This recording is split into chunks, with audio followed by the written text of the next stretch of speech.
Welcome you all on AEC plus digital platform of advance engineering classes. तो sorry series में आप सभी लोगों का स्वागत है और हम RSC पढ़ रहे हैं। RSC का ये लेक्चर नंबर 4 है। आई होप इससे पहले वाले सेशन आपने देखे होंगे और काफ़ी चीज़ें आपको सीखने को मिली होगी। और अगर आप इसी तरह से कंप्लीट बैच चाहते हो, कंप्लीट अपनी प्रिपरेशन को इफेक्टिव बनाना चाहते हो, तो इसके लिए हमारी एप्लीकेशन AEC प्लस पर इसके लिए कंप्लीट बैच भी अवेलेबल है, जो जिस बैच के अंदर आपको लगभग 2000 प्लस लेक्चर्स 2000 प्लस आवर्स के लेक्चर्स मॉड्यूल देखने को मिलेंगे। उन लेक्चर्स की मदद से आप अपने सब्जेक्ट को रिवाइज कर सकते हो। साथ में यहाँ पर लगभग 3000 प्लस क्वेश्चंस के प्रैक्टिस सेशन भी आपको देखने को मिलेंगे सब्जेक्ट वाइज, जिससे आपकी प्रिपरेशन को इफेक्टिव बना सकते हो। टेस्ट सीरीज भी इस बैच के अंदर अवेलेबल है और साथ में सभी सेशन की यहाँ पर PDF भी प्रोवाइड की जाएगी। ऑलरेडी स्टार्ट हो चुका है ये बैच 15 अक्टूबर से, तो आप एक्सेस कर सकते हो। एप्लीकेशन को आप डाउनलोड करके AEC plus application play store पर अवेलेबल है। चलिए तो सेशन को हम स्टार्ट करते हैं, लेक्चर नंबर 4। और इस सेशन के अंदर हम बात करेंगे VARS और VCRS से कुछ इंपॉर्टेंट क्वेश्चंस। चलिए बात करते हैं हम यहाँ पर इस सेशन के पहले क्वेश्चन की। तो पहला क्वेश्चन क्या है, 61 नंबर का क्वेश्चन है, waste heat can be effectively use in which one of the following refrigeration system. तो वेस्ट हीट को इफेक्टिवली किस रेफ्रिजरेशन सिस्टम में इफेक्टिवली यूज किया जाता है। तो अगर मैं बात करूं, उसका डायग्राम मैंने ऑलरेडी यहां पर मेंशन किया है। इसे हम बोलते हैं VARS, vapour absorption refrigeration system.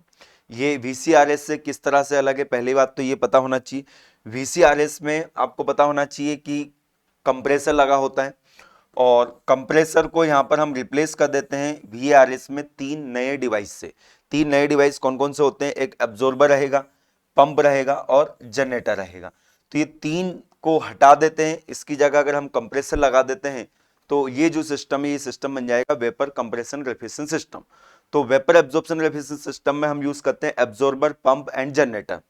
अब देखिए वेस्ट हीट की अगर बात आती है, इसका मतलब यहाँ पर अगर हमारे पास कोई वेस्ट हीट है, ओके, तो इस हीट की मदद से हम क्या करते हैं, इस हीट की मदद से हम यहाँ पर इस जनरेटर के अंदर अमोनिया और वाटर का मिक्सचर आता है। तो यहाँ पर हम क्या करते हैं, अमोनिया को इवोपरेट करते हैं। तो अमोनिया को इवोपरेट करने के लिए यहाँ पर आप किसी भी तरह की लो ग्रेड एनर्जी यूज कर सकते हो। Either you can use solar energy, और या फिर आप बॉयलर के में जो कंबसन होता है उससे जो फ्लू गैसेस निकलती है उनको भी आप यहाँ पर यूज कर सकते हो। इसीलिए VARS सिस्टम को क्या बोला जाता है, वेस्ट हीट रिकवरी सिस्टम भी बोला जाता है। और दो VARS की जो इफिशियंसी होती है कम होती है, ये बात भी आप साथ में ध्यान रखें, कंपेयर टू VCRS की जो इफिशियंसी रहती है वो ज्यादा रहती है और VARS की इफिशियंसी क्या रहती है, कम रहती है। बट यहाँ पर एक फायदा ये है कि पंप में जो हमें वर्क इनपुट देना पड़ता है, कंप्रेसर के कंपेयर क्या करना पड़ता है, कम देना पड़ता है। ये एक फायदा यहाँ पर मिल जाता है हमें। तो VARS सिस्टम को हम बोलते हैं वेस्ट हीट रिकवरी सिस्टम, जिसमें हम वेस्ट हीट को इफेक्टिवली यूज कर सकते हैं। तो करेक्ट आंसर क्या होगा, vapour absorption cycle, option B will be the correct answer. चलिए आगे बढ़ते हैं, हम नेक्स्ट क्वेश्चन पर मूव करते हैं। नेक्स्ट क्वेश्चन 62, क्वेश्चन नंबर 62 क्या बोल रहा है, the figure given below depicts saturation dome for the water on the temperature entropy plane. ये एक TS डायग्राम दिया है यहाँ पर, ये हमें एक सैचुरेशन डोम का डायग्राम दिया हुआ है। अब यहाँ पर पूछा गया है what is the temperature difference delta T। अब यहाँ पर आप देख सकते हो कि ये जो टेम्परेचर डिफरेंस हमें बोला गया है, ये डेल्टा T, ये डेल्टा T एक्चुअल में है क्या। तो ये डेल्टा T को हम किस नाम से जानते हैं, तो ये वाला जो टेम्परेचर होता है, अगर मैं बात करूं यहाँ पर, ये जो टेम्परेचर होता है, इस टेम्परेचर को हम बोलते हैं सेचुरेशन टेम्परेचर। T सेचुरेशन से हम इसको डिनोट करते, ओके। और इस पॉइंट पर हम आ गए, सेचुरेशन टेम्परेचर से भी नीचे आ गए। सेचुरेशन टेम्परेचर से भी नीचे आ गए मतलब हमने क्या किया, उस लिक्विड को ठंडा कर लिया। तो ये जो डिफरेंस होता है डेल्टा T, इसे हम बोलते हैं डिग्री ऑफ सबकूलिंग। यहां पर लिक्विड फेज रहेगा, इधर यहां पर लिक्विड प्लस वेपर होता है और यहां पर क्या होता है, वेपर होता है। तो इसे हम क्या बोलते हैं, डिग्री ऑफ, ये दोनों का जो डिफरेंस होता है इसे हम बोलते हैं degree of subcooling, this will be the. और यहां पर अगर मैं बात करूं, इस पॉइंट पर अगर हमारा सब्सटेंस है तो यहां पर वो सुपर हीटेड कंडीशन में रहेगा और ये जो डिफरेंस होगा इसे हम बोलते हैं degree of super heating, okay. इसे सबकूल्ड लिक्विड भी बोला जाता है और कंप्रेस लिक्विड भी बोला जाता है। इसे क्या बोला जाता है? कंप्रेस लिक्विड भी बोला जाता है, ये भी आप ध्यान रखें। ओके, तो अगर मैं बात करूं यहां पर, तो करेक्ट आंसर जो होगा इसका क्या होगा? Degree of subcooling, option B, option C will be the correct answer. Okay, compress liquid क्यों बोला जाता है ये भी आपको पता होना चाहिए। देखिए, इस टेम्परेचर के करस्पॉन्डिंग अगर आप प्रेशर देखेंगे तो वो प्रेशर जो रहेगा क्या रहेगा? सेचुरेशन प्रेशर जो रहेगा वो क्या रहेगा? कम रहेगा, इसलिए उसे क्या बोला जाता है? कंप्रेस लिक्विड भी बोला जाता है। Next question number 63, in a vapour absorption refrigeration heat is rejected, vapour absorption refrigeration system. देखिए, वेपर एब्जॉर्प्शन रेफ्रिजरेशन सिस्टम में मैंने बताया था आपको कंडेंसर रहेगा, कंडेंसर के बाद में थ्रोटल वॉल, थ्रोटल वॉल के बाद में इवोपरेटर। ये तो जो वीसीआरएस में होता है वही होता है। इवोपरेटर के बाद में क्या होता है आपका? एब्जॉर्बर लगा होता है, ये एब्जॉर्बर लगा हुआ है, एब्जॉर्बर। एब्जॉर्बर से आपका जो रेफ्रिजरेंट है पंप की मदद से कहां पर जाता है? जनरेटर में, ये जनरेटर। ओके, और जनरेटर से ये चला जाता है कंडेंसर के अंदर। तो यहां पर बोला है कि हीट कहां पर रिजेक्ट होगी, तो हीट नो डाउट कंडेंसर में तो होगी होगी हीट रिजेक्ट। इसके अलावा यहां पर एब्जॉर्बर, देखिए एक बहुत ही पॉपुलर वीएआरएस सिस्टम होता है जिसे हम बोलते हैं एक्वा अमोनिया, जिसमें वाटर जो होता है वो एब्जॉर्बर होता है और अमोनिया जो होता है ये रेफ्रिजरेंट होता है, और ये वाटर जो होता है ये एब्जॉर्बर होता है। तो यहाँ पर एब्जॉर्बर के अंदर क्या होता है? बेसिकली वाटर होता है, वाटर होता है। तो वाटर क्या करता है? अमोनिया को एब्जॉर्ब करता है, और वाटर का जितना टेम्परेचर कम होगा अमोनिया का एब्जॉर्प्शन जो है वो क्या होगा? उतना ज्यादा होगा, एब्जॉर्प्शन ऑफ अमोनिया जो है क्या हो जाएगा? बढ़ जाएगा। तो इसके लिए हम यहाँ पर क्या करते हैं? यहाँ पर हम कूलिंग कॉइल का यूज करते हैं, कूलिंग कॉइल का यूज करते हैं, जिससे हम यहाँ पर कंटिन्यूसली क्या करते हैं? हीट को बाहर निकालते हैं।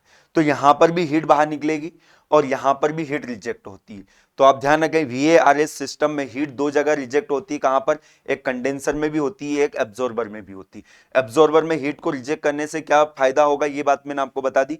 यहां पर हीट अगर बाहर निकलेगी तो यहाँ पर इसका वाटर का टेम्परेचर कम होगा, और वाटर का जितना कम टेम्परेचर रहेगा उतना अमोनिया को क्या करेगा? वो ज्यादा एब्जॉर्ब करेगा। तो यहाँ पर इवोपरेटर के अंदर जल्दी हमें रेफ्रिजरेशन इफेक्ट देखने को मिलेगा। तो करेक्ट आंसर क्या हो जाएगा? Option D will be the correct answer. एक और बात ध्यान रखें, अमोनिया की एब्जॉर्प्शन टेंडेंसी बढ़ जाती है वाटर के अंदर कब? जब वाटर का टेम्परेचर क्या होता है? कम होता है। ये भी क्वेश्चन कई बार पूछा गया है। नेक्स्ट क्वेश्चन, क्वेश्चन नंबर, देखिए ये पूरा एक वीआरएस का डायग्राम है, सिंपल वीआरएस का डायग्राम है। इसकी वर्किंग भी आप लोगों को पता होना चाहिए। देखिए यहाँ पर इसको इस तरह से बनाया गया है, एब्जॉर्बर में भी हीट रिजेक्ट होती है, जनरेटर में हीट सप्लाई होती है, इवोपरेटर के अंदर भी हीट सप्लाई होती है, और कंडेंसर से भी हीट क्या होती है? रिजेक्ट होती है। दो जगह हीट सप्लाई होती है, जनरेटर में और इवोपरेटर में। एब्जॉर्बर में बाहर निकलती है और जनरेटर में भी, कंडेंसर में भी बाहर निकलती है। चलिए आगे बढ़ते हैं। नेक्स्ट क्वेश्चन, क्वेश्चन नंबर 64, क्या बोल रहा है question number 64? In a vapour compression refrigeration plant the enthalpy value at different point. तो वीएआरएस सिस्टम में हमें एंथैल्पी की वैल्यू दी गई है अलग अलग पॉइंट पर।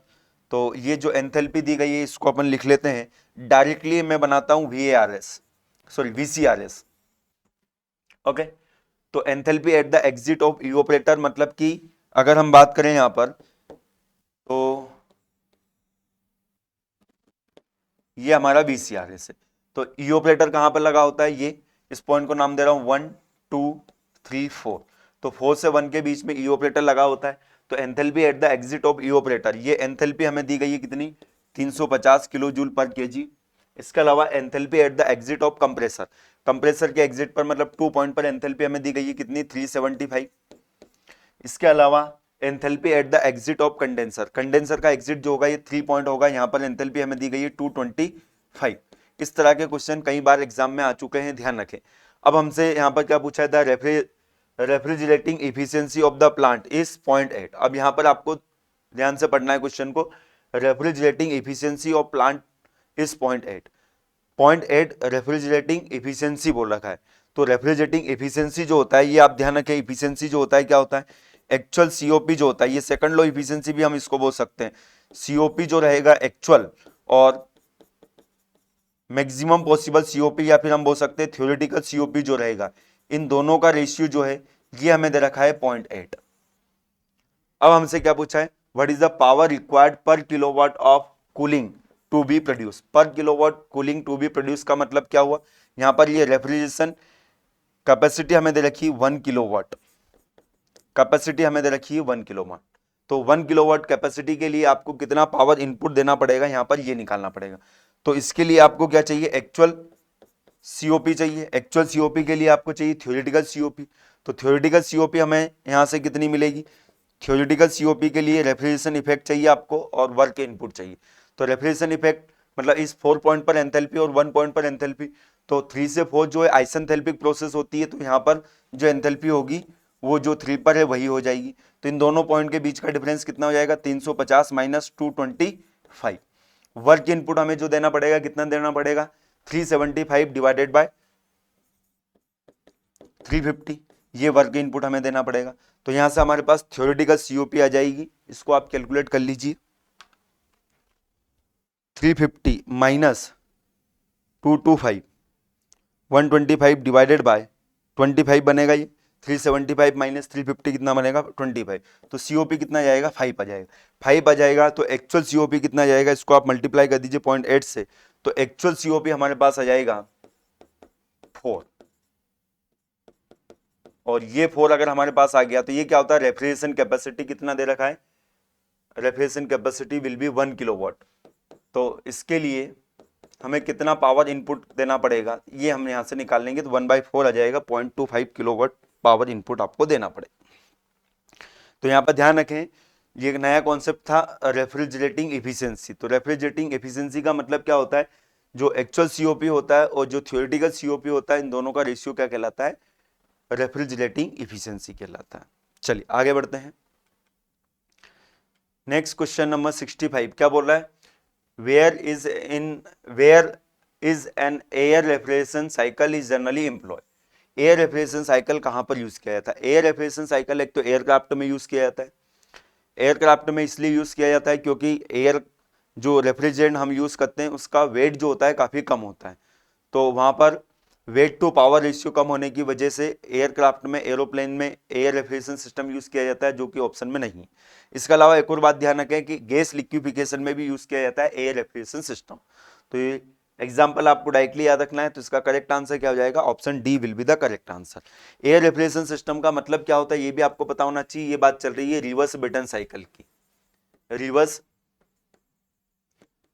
ब्रेटन साइकिल की। रिवर्स ब्रेटन साइकिल को एक और नाम से जाना जाता है, इसे बोला जाता है Bell Coleman cycle,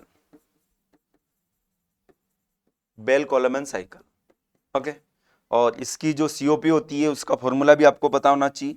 reverse Brayton cycle की जो सीओपी होती है ये आपका 1/RP की पावर गामा -1/गामा-1, ये रिलेशन आपको पता होना चाहिए। सीओपी आरपी जो होता है क्या होता है, प्रेशर रेशियो होता है।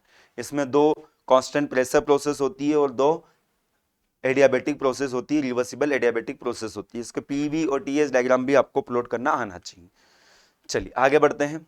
Next, when the Brayton cycle working in the pressure limit P1 and P2 in a reverse and operate as a refrigerator। Brayton cycle को रिवर्स कर दिया, मतलब रिवर्स ब्रेटन की बात चल रही है।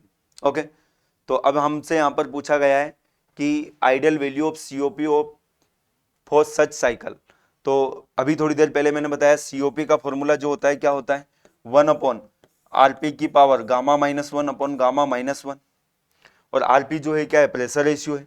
तो इसको हम इस तरह से लिखेंगे 1/P2/P1 की पावर गामा-1/गामा-1।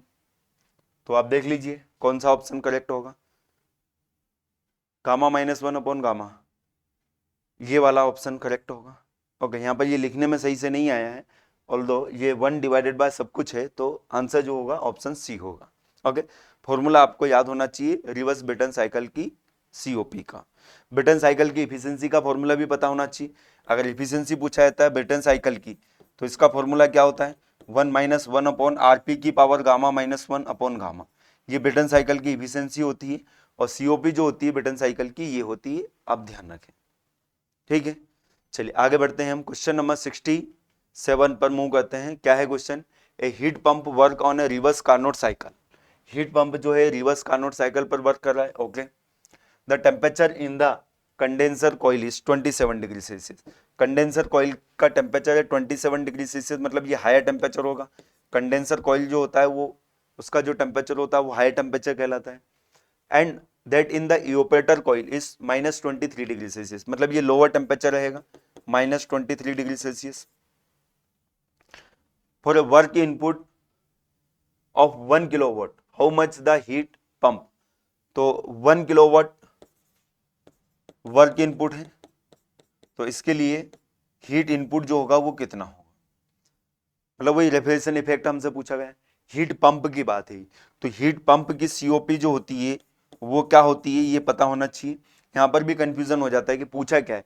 हमेशा ध्यान रखें क्वेश्चन में कभी भी आपसे हीट कितना एब्जॉर्ब करेगा हीट पंप ये नहीं पूछा जाएगा, और रेफ्रिजरेटर कितनी हीट रिजेक्ट करेगा ये भी रेयरली पूछा जाएगा। मतलब वो आपसे पूछना क्या चाह रहा है, हीट पंप में भी रेफ्रिजरेशन इफेक्ट आपसे पूछना चाह रहा है, और अगर क्वेश्चन अगर आपका आता है रेफ्रिजरेटर का तो वहां पर भी रेफ्रिजरेशन इफेक्ट ही पूछना चाह रहा है, ये बात ध्यान रखें। क्योंकि अदरवाइज अगर आपने इसको थोड़ा सा उल्टा सोच लिया तो आप आंसर वो भी निकाल सकते हो, वो भी निकल सकता है कि जो हमारा हीट पंप है वो कितनी हीट को एब्जॉर्ब करेगा। एब्जॉर्ब वाली बात नहीं है यहाँ पर, कितना वो डिजायर इफेक्ट हमें प्रोड्यूस कर रहा है वो हमसे यहाँ पर पूछा गया। तो हीट पंप की सीओपी क्या होती है, हायर टेम्परेचर मतलब 300 केल्विन डिवाइडेड बाय इन दोनों का डिफरेंस, मतलब ये कितना बन जाएगा, ये बन जाएगा आपका 20 40 50, इन दोनों का डिफरेंस लेंगे आपका 50। अब क्या बोला है यहाँ पर, for work input 1 kilowatt, work input 1 kilowatt है, तो यहाँ से रेफ्रिजरेशन कैपेसिटी हमसे पूछी गई है, तो ये कितना जाएगा 30/50, ये जाएगा 6 किलोवाट। तो करेक्ट आंसर क्या हो जाएगा, option C will be the correct answer. Yes, तो बिल्कुल कंफ्यूज होने की जरूरत नहीं है। ऐसे क्वेश्चन कई क्वेश्चन हम देख चुके हैं, बट यहाँ पर डेफिनेटली अगर आपने ऐसे क्वेश्चन की प्रैक्टिस नहीं की तो बिल्कुल कंफ्यूजन होगा। क्योंकि यहाँ पर पूछा है क्या, for how much heat pump, how much heat pump का मतलब क्या हुआ ये बात आपको समझ में आना चाहिए। सपोज हमारा ये हीट पंप है, तो यहाँ से ये हीट को अब्जॉर्ब करेगा और यहाँ पर ये हीट को क्या करेगा, रिजेक्ट करेगा। तो ये जो हीट को रिजेक्ट करा हाई टेम्परेचर पर ये हमसे पूछा गया है, और ये लोअर टेम्परेचर, तो ये हमें निकालना है। तो ये कैसे निकालेंगे, सीओपी के फॉर्मूले में यही आएगा। नेक्स्ट क्वेश्चन, क्वेश्चन नंबर 68 क्या बोल रहा है, selection of refrigerant for a vapour compression system depends on which among the following. तो रेफ्रिजरेंट हम कौन सा कब यूज करेंगे कंप्रेशन रेफ्रिजरेशन सिस्टम में, वीसीआरएस में, ये कौन से फैक्टर पर डिपेंड करेगा। पहला है toxicity, environmental effect, saturation pressure, temperature relation, और ऑल ऑफ द अबव। तो डेफिनेटली टॉक्सिसिटी पर डिपेंड करेगा। हम जनरली अगर हम बात करें तो जो हमारे डोमेस्टिक रेफ्रिजरेटर होते हैं वहां पर हम इस तरह का रेफ्रिजरेंट यूज करते हैं जो कि नॉन टॉक्सिक हो, जैसे R11, R12, R134, ये नॉन टॉक्सिक होते हैं। और वहीं पे अगर मैं बात करूं अमोनिया जो होता है वो टॉक्सिक होता है, तो इसलिए हम इसको जनरली डोमेस्टिक पर्पस में यूज नहीं करते। तो डेफिनेटली टॉक्सिसिटी पर डिपेंड करता है कि कौन सा रेफ्रिजरेंट हमें यूज करना है। Environmental effect, definitely environmental effect पर भी डिपेंड करेगा। जैसे कि जनरली अगर हम बात करें तो आजकल हम R11, R12 इनको अवॉइड कर रहे हैं, क्यों, क्योंकि इनके अंदर क्या होता है, क्लोरीन एटम होता है। क्लोरीन एटम जो होता है ये ओजोन डिप्लीशन का कारण है, ग्लोबल वार्मिंग का कारण है। तो इन्वायरमेंटल इफेक्ट पर भी डिपेंड करता है कि कौन सा रेफ्रिजरेशन सिस्टम हम यूज करेंगे। क्योंकि इसीलिए R134A, 134A को काफी ज्यादा यूज किया जाता है। R134A जो है ये क्या है, इको फ्रेंडली रेफ्रिजरेंट है, इसके अंदर कोई क्लोरीन एटम नहीं होता है। तो इसीलिए हम ये भी बोल सकते हैं कि इन्वायरमेंटल इफेक्ट पर भी डिपेंड करेगा, इस पर भी डिपेंड कर रहा है, इस पर भी डिपेंड कर रहा है, तो आंसर तो ऑल ऑफ द अबव आएगा। इसका मतलब सेचुरेशन प्रेशर टेम्परेचर रिलेशन पर भी डिपेंड करेगा। सेचुरेशन प्रेशर टेम्परेचर, तो एक लिमिट से ज्यादा प्रेशर नहीं होना चाहिए, प्रेशर जनरली एटमॉस्फेरिक प्रेशर के इर्द गिर्द होना चाहिए। सेचुरेशन टेम्परेचर एक लिमिट से ज्यादा नहीं होना चाहिए। तो उन फैक्टर पर भी डिपेंड करता है कि कौन सा रेफ्रिजरेंट हमें यूज करना चाहिए वीसीआरएस के अंदर। ओके, चलिए आगे बढ़ते हैं। Correct answer all of the above हो जाएगा। नेक्स्ट क्वेश्चन क्या है, for simple vapour compression cycle the enthalpy at suction. Again वहीं पर यहां पर जो क्वेश्चन पूछा गया है ये वीसीआरएस का क्वेश्चन है, ये वीसीआरएस मैंने बना लिया। ओके, ये कौन सा डायग्राम बनाया है, ध्यान रखें, टीएस डायग्राम मैंने।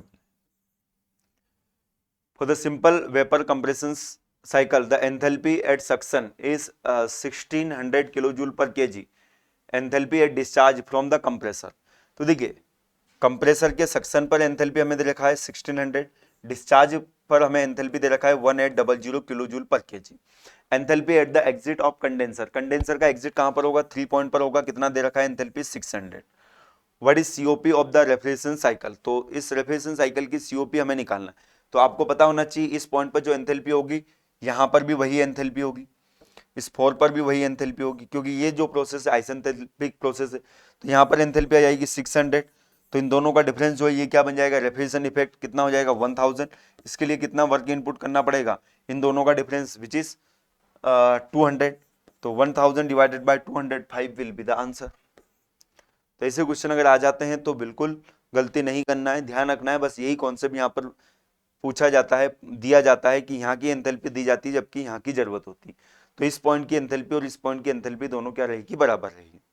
चलिए आगे बढ़ते हैं। नेक्स्ट क्वेश्चन क्या है, what is an azeotrope, what is an azeotrope. तो एजियोट्रोप क्या होता है, एजियोट्रोप जो होता है ये मिक्सचर होता है, मिक्सचर ऑफ रेफ्रिजरेंट होता है जो कि एक प्योर सब्सटेंस की तरह बिहेव करता है। ओके, अलग अलग रेफ्रिजरेंट का मिक्सचर होता है और जिसका डेजिग्नेशन जो है वो 500 से स्टार्ट होता है, 500, 501, 502, 503 इस तरह से। और एजियोट्रोप जो होता है इसके अंदर कोई क्लोरीन एटम नहीं होता है, नो क्लोरीन एटम। 500 सीरीज जो होती है इसके अंदर कोई क्लोरीन एटम नहीं होता है, जबकि 400 सीरीज जो होती है इसके अंदर क्लोरीन एटम प्रेजेंट रहता है, ये भी ध्यान रखें, एटम प्रेजेंट। तो एजियोट्रोप का जो डेजिग्नेशन है 500 से भी स्टार्ट होता है, 400 से भी स्टार्ट होता है। 500 सीरीज वाले जो एजियोट्रोप होते हैं उनके अंदर कोई क्लोरीन एटम नहीं होता है। तो एजियोट्रोप हमसे पूछा गया था, ए नॉन हेलोजेनिक रेफ्रिजरेंट ऐसा कुछ नहीं है, ए रेफ्रिजरेंट डिजोल्व इन एल्कोहल ऐसा भी कुछ नहीं, mixture of refrigerant without phase separation बिल्कुल सही है। और ये वर्ड भी ध्यान रखें, without phase separation.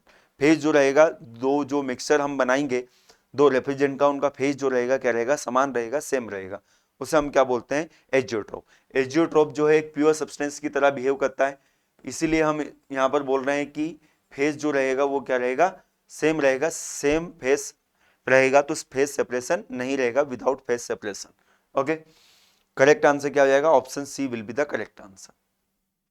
Question number 71 क्या बोल रहा है, environmental protection agency advise against the use of chlorofluorocarbon refrigerant because this react with. देखिए क्लोरोफ्लोरोकार्बन जो रेफ्रिजरेंट होते हैं वो किससे रिएक्ट करते हैं, वो ओजोन से रिएक्ट करके ओजोन का डिप्लीशन करेंगे, जिससे एवरेज टेम्परेचर जो है वो अर्थ का बढ़ जाएगा। सन की जो अल्ट्रावायलेट हार्मफुल रेस है वो डायरेक्टली अर्थ पर स्ट्राइक होगी, तो जिससे स्किन कैंसर वगैरह जैसी डिजीज आपको देखने को मिलेंगे। तो इसीलिए क्लोरोफ्लोरोकार्बन रेफ्रिजरेंट को जनरली क्या किया जा रहा है, इसको अवॉइड किया जाता है, इसलिए कॉन्सेप्ट आया था किसका, इको फ्रेंडली रेफ्रिजरेंट का। तो मेन जो कारण है क्या है, ozone layer cause it's depletion. Ozone layer कहाँ पर होती है, स्ट्रेटोस्फीयर में होती है, ये भी क्वेश्चन पूछा जा चुका है आरईसी के अंदर। स्ट्रेटोस्फीयर के अंदर होता है ओजोन लेयर, उसका डिप्लीशन कंटिन्यूसली होता जा रहा है, क्यों होता जा रहा है, due to this chlorofluoro carbon atoms की वजह से, इन रेफ्रिजरेंट की वजह से। और इसमें मेन कारण जो होता है क्लोरीन एटम, क्लोरीन एटम जो है वो रिएक्शन करता है किससे, ओजोन से। चलिए आगे बढ़ते हैं। नेक्स्ट क्वेश्चन नंबर 72 क्या बोल रहा है, which one of the following expansion process take place in vapour compression cycle. तो देखिए आपको ध्यान से पढ़ना है, क्वेश्चन एक्सपांशन प्रोसेस का पूछा गया है।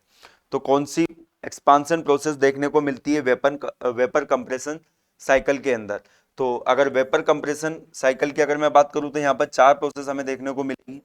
कौन कौन सी, compression that will be the reversible adiabatic compression. उसके बाद में क्या होता है, हीट रिजेक्शन होता है कांस्टेंट प्रेशर पर, ये कांस्टेंट प्रेशर। एक्सपांशन जो होता है ये कहां पर होता है, ये एक्सपांशन होता है थ्रोटल वॉल में, और ये एक्सपांशन जो होता है ये होता है आइसेंथेल्पिक एक्सपांशन, आइसेंथेल्पिक एक्सपांशन। और ये एक्सपांशन कहां पर होता है, थ्रोटल वॉल, थ्रोटल वॉल। और जनरली डोमेस्टिक रेफ्रिजरेटर में यूज किया जाता है capillary tube, capillary tube use किया जाता है। तो आप देख लीजिए जहां पर एंथैल्पी कांस्टेंट है, ये भी नहीं होगा, नहीं होगा, नहीं होगा, constant adiabatic process with constant enthalpy. तो एक्सपांसन जो होगा कैसा होगा, adiabatic process with constant enthalpy expansion देखने को मिलता है हमें VCRS के अंदर, ये आप ध्यान रखें। ओके, रैंकाइन साइकिल से ये किस तरह से अलग है, एक तो डायरेक्शन अपोजिट हो जाएगा, दूसरा यही डिफरेंस है कि रैंकाइन में जो एक्सपांसन कंप्रेशन होता है वो रिवर्सिबल एडियाबेटिक होता है, जबकि यहाँ पर ये जो है वो आइसेंथेल्पिक हो जाता है। और ये ब्रिटन से किस तरह से अलग है, ब्रिटन में जो एक्सपांसन होता है वो रिवर्सिबल एडियाबेटिक होता है, मतलब आइसेंट्रोपिक एक्सपांसन होता है, जबकि यहाँ पर एक्सपांसन जो हो रहा है वो आइसेंथेल्पिक हो रहा है। आइसेंथेल्पिक एक्सपांसन कराने का कारण भी है क्योंकि अगर आप टरबाइन के अंदर एक्सपांसन कराओगे तो टरबाइन में से हमें वर्क मिलेगा, बट ये वर्क जो मिलता है कितना मिलता है, इंटीग्रेशन ऑफ VdP, और ये जो वर्क हमें मिलता है ये काफी कम वर्क होता है क्योंकि यहाँ पर V जो होता है स्पेसिफिक वॉल्यूम होता है, और यहाँ पर एक्सपांसन किसका होगा, रेफ्रिजरेंट का होगा, और रेफ्रिजरेंट अगर लिक्विड स्टेट में है तो उसका स्पेसिफिक वॉल्यूम जो होगा काफी कम होगा, तो वर्क जो हमें मिलेगा काफी कम मिलेगा, अननेसेसरी सिस्टम बल्कि हो जाएगा, हेवी हो जाएगा, और कॉस्ट जो है क्या हो जाएगी, बढ़ जाएगी, जबकि उस एक्सपांसन से मिलने वाला वर्क जो हमें मिलेगा बहुत ही कम मिलेगा। तो इससे बेटर है कि हम वहां पर एक सिंपल ट्यूब लगा दें जिसे हम बोलते हैं कैपिलरी ट्यूब, एक्सपांसन भी हो जाएगा और ज्यादा कॉस्ट भी नहीं आएगी, बट ये है कि वर्क जो हमें मिलेगा, मिल सकता था वो वर्क नहीं मिलेगा। चलिए आगे बढ़ते हैं। नेक्स्ट क्वेश्चन नंबर 73 क्या बोल रहा है, in a vapour absorption refrigeration system heating in a generator is done at 177 degrees Celsius. Refrigeration in a evaporator is at -3 degrees Celsius. Cooling in condenser at 27 degrees. Then what will be the maximum COP of the system? देखिए जब भी VARS का question आता है तो मैं आपको हमेशा सजेस्ट करूंगा कि 3 टेम्परेचर आपको दिए होंगे COP पूछने के लिए, तो आपको ज्यादा सोचना नहीं, इन तीनों टेम्परेचर को डिग्रीजिंग ऑर्डर में आप लिख लीजिए। तो 177 डिग्री सेल्सियस, सेकंड टेम्परेचर जो है कितना है 27 डिग्री सेल्सियस, और थर्ड टेम्परेचर है -3 डिग्री सेल्सियस। केल्विन में कन्वर्ट कर लीजिए तो 177 मतलब 273 को आप 177 से जोड़ोगे तो कितना बन जाएगा, ये 450 बन जाएगा। 177 प्लस 273 तो ये बन जाएगा आपका 450 केल्विन, और 27 को आप जोड़ोगे 273 से तो ये 300 बन जाएगा, और ये कितना बन जाएगा 270 केल्विन बन जाएगा। तो ये 3 टेम्परेचर हमें पता चल गया, ये जनरेटर का टेम्परेचर है, और ये जो है ये आपका अब्जॉर्बर का टेम्परेचर होगा, और ये जो टेम्परेचर है ये इवोपरेटर का टेम्परेचर होगा। ओके, कंडेंसर का टेम्परेचर भी हम इसको बोल सकते हैं कूलिंग कंडेंसर, ये कंडेंसर का टेम्परेचर भी और एब्जॉर्बर का टेम्परेचर दोनों ही हीट जो है वो एटमॉस्फेयर में रिजेक्ट करते हैं, इसलिए दोनों का टेम्परेचर जो रहेगा वो सेम रहेगा। ओके, अब अगर हमें VARS की COP निकालना है तो इन दोनों के बीच में आप लगा दीजिए एक हीट इंजन लगा दीजिए, और इन दोनों के बीच में आप लगा दीजिए एक कार्नोट रेफ्रिजरेटर लगा दीजिए। तो हीट इंजन अगर इन दोनों के बीच में लगाते हैं तो उसकी इफिशियंसी कितनी होती है, उसकी इफिशियंसी 1 माइनस लोअर टेम्परेचर, इन दोनों में से लोअर टेम्परेचर कौन सा है 300 डिवाइडेड बाय हायर टेम्परेचर कौन सा है 450। इसी तरह से अगर COP अगर मुझे निकालना है, ये दो टेम्परेचर के बीच में कार्नोट रेफ्रिजरेटर वर्क कर रहा है, उसकी COP अगर मुझे निकालना है तो लोअर टेम्परेचर कितना होगा 270 डिवाइडेड बाय इन दोनों का डिफरेंस कितना हो जाएगा 30, और ये दोनों जो इफिशियंसी और COP आया इन दोनों का आप प्रोडक्ट कर दीजिए, मल्टीप्लाई कर दीजिए तो आंसर आ जाएगा। तो यहाँ पर कितना बनेगा, ये 450 माइनस 300 डिवाइडेड बाय 450, मल्टीप्लाई करेंगे आप 270 डिवाइडेड बाय 30 से, तो यहाँ पर आंसर मिल जाएगा, आंसर जो आएगा इट विल बी 3। तो आप कैलकुलेशन करके चेक कर सकते हो, आंसर जो आएगा डेफिनेटली 3 आएगा। तो मैंने आपको तरीका बता दिया किस तरह से करते हैं, कैलकुलेशन आप खुद ब खुद कर सकते हो, बट ये ध्यान रखें कि इन दोनों के बीच में हीट इंजन लगाना है और इन दोनों के बीच में कार्नोट रेफ्रिजरेटर लगाना है, और टेम्परेचर को हमेशा डिक्रीजिंग ऑर्डर में ही मेंशन करना है। तो करेक्ट आंसर क्या जाएगा इस क्वेश्चन का, option C will be the correct answer. और फॉर्मूला अगर आपको याद रखना है तो ये फॉर्मूला बनता है, कभी कभी डायरेक्टली एग्जाम में फॉर्मूला भी पूछा जाता है, तो फॉर्मूला अगर पूछा जाता है तो आप ध्यान रखें यहाँ पर, और कभी कभी टेम्परेचर आपका कंडेंसर का ना दे के टेम्परेचर इन्वायरमेंट का दे दिया जाता है, तो वही टेम्परेचर कंडेंसर का होगा, कंडेंसर का नहीं होगा, एक्चुअल में जिस टेम्परेचर पर हीट रिजेक्ट होती है वो वाला टेम्परेचर होता है ये TC। नेक्स्ट क्वेश्चन नंबर 74 क्या बोल रहा है, in a conventional refrigerant what is the element responsible for ozone depletion. तो जो कन्वेंशनल रेफ्रिजरेंट होते हैं R11, R12, R22, इनमें कौन सा एलिमेंट जो होता है जो कि ओजोन के डिप्लीशन का कारण होता है, तो आपको आंसर बिल्कुल याद रखना है, chlorine. Okay, next question number 75, in a vapour compression refrigeration system the entrance to which the component the working fluid is superheated vapour. Okay, अब आपसे क्या पूछा है कि in VCRS system at entrance to which component the working fluid is superheated vapour. तो किस component के entrance पर जो वर्किंग सब्सटेंस रहेगा वो सुपरहीटेड कंडीशन में रहेगा। तो आप देख सकते हो VCRS का डायग्राम, VCRS का डायग्राम क्या बोलता है, देख सकते हो ये। तो सुपरहीटेड कंडीशन ये है, तो ये किस कंपोनेंट का एंट्रेंस है, यहाँ पर क्या लगा होता है, यहाँ पर कंडेंसर लगा होता है, ये कंडेंसर ही तो कहलाता है, ये कंडेंसर है, यहाँ पर कंप्रेसर है, यहाँ पर इवेपोरेटर है, और यहाँ पर क्या लगा हुआ, थ्रोटल बॉल लगा हुआ है। तो किस कंपोनेंट के एंट्रेंस पर जो वर्किंग सब्सटेंस होता है वो सुपरहीटेड कंडीशन में होता है, तो definitely it will be a condenser. Correct answer क्या हो जाएगा इसका, option B will be the correct answer. चलिए next question number 76, the effect of super heating of vapour in a evaporator and sub cooling of condensate in the condenser for the same compression work. बहुत ही अच्छा question है। देखिए यहाँ पर क्या हो रहा है, सुपर हीटिंग भी हो रही है और यहाँ पर क्या हो रही है, सब कूलिंग भी हो रही है। तो सबसे पहले तो आपको TS डायग्राम पता होना चाहिए, सुपर हीटिंग और सब कूलिंग। ओके, तो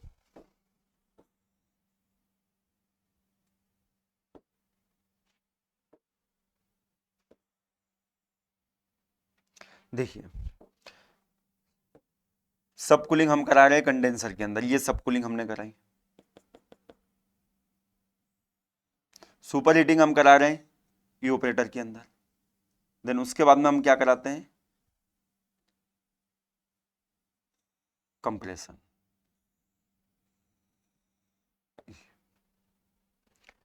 यहां पर ये कंप्रेसर का इनलेट 1 2 3, ये 3 डेज 4 1 डेज, तो 3 से 3 डेज जो है ये क्या है, सब कूलिंग है, this will be the sub cooling. और यहां पर ये क्या है, सुपर हीटिंग, तो इसे हम बोलते हैं सुपर हीटिंग इन इवेपोरेटर और इसे हम बोलते हैं सब कूलिंग इन द कंडेंसर। अब इससे होगा क्या, increase the COP, decrease the COP, super heating increase COP but सब कूलिंग डिक्रीज COP, मतलब सुपर हीटिंग और सब कूलिंग से आपको बताना है कि क्या होगा। अब देखिए सबसे पहले तो अगर मैं बात करूं सब कूलिंग की, सब कूलिंग अगर नहीं होती तो एक्सपांसन कुछ इस तरह से होता। तो ये जो 4 है पॉइंट, यहां पर हमें मिलता है 4 डेज, तो रेफ्रिजरेशन इफेक्ट हमें कितना मिलता है, 4 डेज से 1 डेज। सब कूलिंग कराने पर रेफ्रिजरेशन इफेक्ट जो है क्या हो गया, बढ़ गया। तो आप ध्यान रखिए सब कूलिंग कराने से रेफ्रिजरेशन इफेक्ट जो है क्या होगा, बढ़ जाएगा। कंप्रेसर वर्क अभी भी उतना ही है, कंप्रेसर वर्क अभी भी उतना ही है। नेक्स्ट, अगर हम सुपर हीटिंग कराते हैं, सुपर हीटिंग में क्या होगा, कंप्रेसर वर्क जो है, कंप्रेसर वर्क हम बोलेंगे बढ़ेगा या नहीं बढ़ेगा। देखिए compressor work no doubt superheating से बढ़ जाएगा, क्योंकि आप ऐसा सोच सकते हैं कि जो कंप्रेसर के अंदर एयर जाएगी, मतलब जो रेफ्रिजरेंट जाएगा, पहले इस टेम्परेचर पे जा रहा था, अब उसका टेम्परेचर ज़्यादा हो गया। तो आपको पता होना चाहिए कि कंप्रेसर के अंदर जो वर्क इनपुट हमें देना पड़ता है वो इनिशियल टेम्परेचर पर डिपेंड करता है। तो अब इनिशियल टेम्परेचर उस रेफ्रिजरेंट का क्या हो गया, बढ़ गया, जो कंप्रेसर के अंदर इंटर कर रहा है, तो वर्क इनपुट जो है सुपर हीटिंग से बढ़ जाएगा।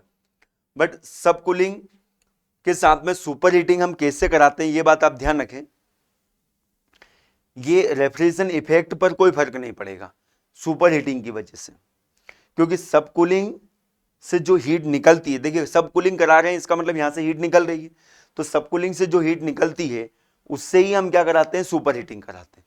तो मेन पर्पस जो होता है क्या होता है, इंक्रीज द COP, सीओपी को बढ़ाना हमारा मेन पर्पस होता है। तो ध्यान रखें, सुपर हीटिंग और सब कूलिंग से हमारा जो मेन पर्पस रहेगा। अच्छा, यहां पर बोला ना same compressor work, compressor work अगर सेम है तो हमें कितना वर्क इनपुट देना पड़ेगा, उतना ही देना पड़ेगा बिफोर सब कूलिंग एंड सुपर हीटिंग। तो रेफ्रिजरेशन इफेक्ट तो बढ़ रहा है ना, तो रेफ्रिजरेशन इफेक्ट बढ़ रहा है तो डेफिनेटली इंक्रीज द सीओपी, बाकी डिक्रीज तो होने का चांस नहीं। सुपर हीटिंग इंक्रीज सीओपी, अरे कंप्रेसर वर्क उतना ही है, नहीं होगा। Super heating decrease COP, super heating से सीओपी में कोई चेंज नहीं आएगा अनलेस ये कंप्रेसर वर्क को हम चेंज ना करें। ओके, तो करेक्ट आंसर क्या होगा, ऑप्शन ए ही करेक्ट होगा, yes. Next, the vapour compression refrigeration cycle is an inherently irreversible cycle because, देखिए वेपर कंप्रेशन रेफ्रिजरेशन साइकिल जो होता है इरिवर्सिबल साइकिल होता है। सबसे पहले तो आप ये बात ध्यान रखें, पूछा जाता है कि कौन सा साइकिल इरिवर्सिबल होता है, तो VCRS इज इरिवर्सिबल। क्यों? क्योंकि उसके अंदर एक इरिवर्सिबल प्रोसेस होती है। एक्सपांसन जो होता है वो आइसेंथेल्पिक एक्सपांसन होता है ना कैपिलरी ट्यूब के अंदर, और ये आइसेंथेल्पिक एक्सपांसन जो होता है ये एक इरिवर्सिबल प्रोसेस होती है, इसीलिए वो साइकिल क्या बन जाता है, इरिवर्सिबल बन जाता है। तो पहला स्टेटमेंट क्या है, the compressor is non ideal, ऐसा कुछ नहीं होता। द इओपरेटर इज नॉट फ्रिक्शनलेस, ऐसा नहीं होता है। The condensation process is not isothermal, ऐसा भी कुछ नहीं। Of the use of expansion wall instead of expansion engine, expansion engine अगर हम यूज करते हैं तो वहां पर क्या होता है, आइसेंट्रोपिक होता है, और आइसेंट्रोपिक प्रोसेस अगर होगी तो वो रिवर्सिबल होगी। अगर हम यहाँ पर एक्सपांसन वॉल यूज करेंगे तो यहाँ पर आइसेंथेल्पिक होगा। तो आइसेंथेल्पिक होने की वजह से, और आइसेंथेल्पिक प्रोसेस ये जो होती है क्या होती है, इरिवर्सिबल प्रोसेस होती है, और इरिवर्सिबल प्रोसेस अगर है तो उसकी वजह से साइकिल हमारा क्या बनेगा, इरिवर्सिबल बनेगी। ठीक है, तो करेक्ट आंसर क्या हो जाएगा इसका, option D will be the correct answer. Okay, चलिए आगे बढ़ते हैं। क्वेश्चन नंबर 79 क्या बोल रहा है, in a refrigeration plant if the condenser temperature increases the power input to the compressor will be. अब देखिए, अगर रेफ्रिजरेशन प्लांट में अगर हम कंडेंसर टेम्परेचर को बढ़ा रहे हैं, ठीक है, in refrigeration plant the condenser temperature increases. चलिए तो हम ये बना लेते हैं पहले तो रेफ्रिजरेशन प्लांट हमारा। अब कंडेंसर टेम्परेचर को इंक्रीज करोगे तो ये नया बनेगा, ये बताइए क्या होगा। अब क्या बोला है, पावर इनपुट, पावर इनपुट मतलब कंप्रेसर, कंप्रेसर के अंदर डेफिनेटली वर्क इनपुट जो है क्या हो जाएगा, बढ़ जाएगा, increase. In a refrigeration plant if the condenser temperature, पहले ये था अब ये कर दिया हमने, तो पावर इनपुट जो हमें देना पड़ेगा कंप्रेसर के अंदर क्या देना पड़ेगा, ज्यादा देना पड़ेगा, सीधी सीधी बात है। चलिए आज के सेशन का last question, lowest COP is a vapour compression cycle with super heated vapour, compression cycle with dry compression, compression cycle with weight compression, या एब्जॉर्प्शन साइकिल। तो नो डाउट वेट कंप्रेशन अगर हम करेंगे तो उसकी सीओपी क्या रहेगी, कम रहेगी। देखिए कंप्रेशन अगर आपका ड्राई हो रहा है, ये ड्राई कंप्रेशन इससे बोलते हैं, तो हमें इतना रेफ्रिजरेशन इफेक्ट मिलेगा। वेट कंप्रेशन का मतलब आपने कंप्रेशन यहीं से कर दिया, तो रेफ्रिजरेशन इफेक्ट जो है क्या हो गया, कम हो गया। पहले जो रेफ्रिजरेशन इफेक्ट मिल रहा था हमें ये मिलेगा। तो वेट कंप्रेशन में सीओपी कम होती है, बट एब्जॉर्प्शन साइकिल को आप नजरअंदाज नहीं कर सकते। VARS की जो सीओपी होती है, मैंने आपको बताया था हीट इंजन की efficiency multiply by COP of refrigerator, तो इसमें ऑलरेडी मल्टीप्लाई है एक ऐसा फैक्टर जो कि 1 से कम होता है। तो हमेशा ध्यान रखें VCRS की सीओपी जो होती है क्या होती है, कम होती है। तो एब्जॉर्प्शन साइकिल की जो सीओपी होती है क्या होती है, लोवेस्ट होती है सभी साइकिल को अगर हम आपस में कंपेयर करें तो ये टोटल 20 क्वेश्चंस देखे हमने इस सेशन में, इसका आंसर वो देख लेते हैं। Yes, option D will be the correct answer. I hope आपको सेशन पसंद आया होगा, तो नेक्स्ट सेशन में इसके आगे हम कंटिन्यू करेंगे। So thank you very much to join the session. Session अगर आपको पसंद आया है तो इसको जरूर मेंशन करें कमेंट्स बॉक्स के अंदर। सेशन की PDF के लिए must join this public Telegram group, जिसकी लिंक इस वीडियो के डिस्क्रिप्शन बॉक्स में दी गई है। So thank you very much to join the session. मिलेंगे नेक्स्ट सेशन में, गुड बाय, टेक केयर।